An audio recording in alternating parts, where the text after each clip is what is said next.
পাথর নিক্ষেপ করে বিজিবির ওপর হামলা, নিয়ন্ত্রণে ফাঁকা গুলি।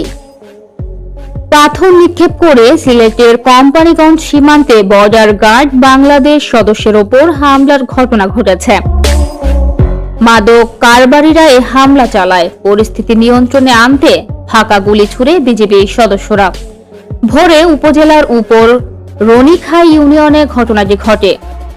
জানা গেছে, মাদক পাচারের সংবাদের ভিত্তিতে শনিবার ভোররাতে উপজেলার উত্তর রনিখাই ইউনিয়নের 4 রাস্তার মোড় ট্রলির লাইনে টহলে যায় বিজিবি সদস্যরা।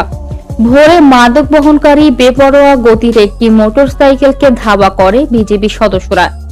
এ সময় মোটরসাইকেলটি সহ 167 বোতল ভারতীয় মদ ফেলে পালিয়ে যায় মাদক কারবারিরা। অল্পক্ষণের মধ্যে বিজিবি সদস্যদের লক্ষ্য করে 20-30 জনের মাদক কারবারিদের একটি দল পাথর নিক্ষেপ করে অতর্কিত হামলা চালায়। এক পর্যায়ে পরিস্থিতি নিয়ন্ত্রণে আনতে বিজিবি সদস্যরা 4 রাউন্ড ফাঁকা গুলি ছোড়ে। এরপর হামলাকারীরা ঘটনাস্থল থেকে দ্রুত পালিয়ে যায়। ঘটনায় সত্যতা যুগান্তরকে নিশ্চিত করেছেন বিজিবি 48 সিলেট ব্যাটালিয়নের কালাইবাগ বিওপির ক্যাম্প কমান্ডার নায়ের সুবেদার মোহাম্মদ আলমগীর। তিনি বলেন, সীমান্তে চোরা কারবারিরা মাদক পাচার করেছে এমন সংবাদের ভিত্তিতে তাদের ধরতে গেলে তারা আমাদের উপর পাথর নিক্ষেপ করে হামলা চালায়। ফলে আত্মরক্ষার্থে আমরা 4 রাউন্ড ফাঁকা গুলি ছুড়ে পরিস্থিতি নিয়ন্ত্রণে আনি।